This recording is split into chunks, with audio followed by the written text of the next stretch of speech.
Hello guys, welcome to Pronouncist, your pronunciation guide. Today we will learn how to pronounce the word shown on the screen, STUNDEN.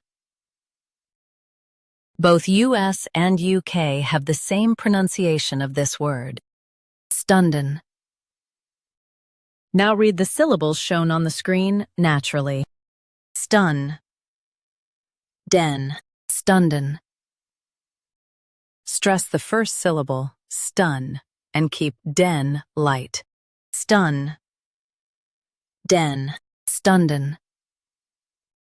Stress the first syllable, stun, and keep den light. Stun, den, STUNDEN. Stress the first syllable, stun, and keep den light. Stun, den, STUNDEN.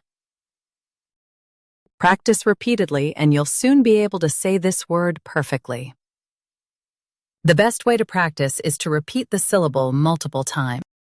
The meaning of the word is units of time.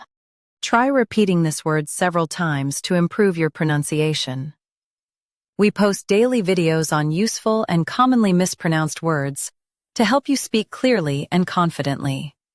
Like this video and subscribe to Pronouncist for more pronunciation guides. Thanks for watching us.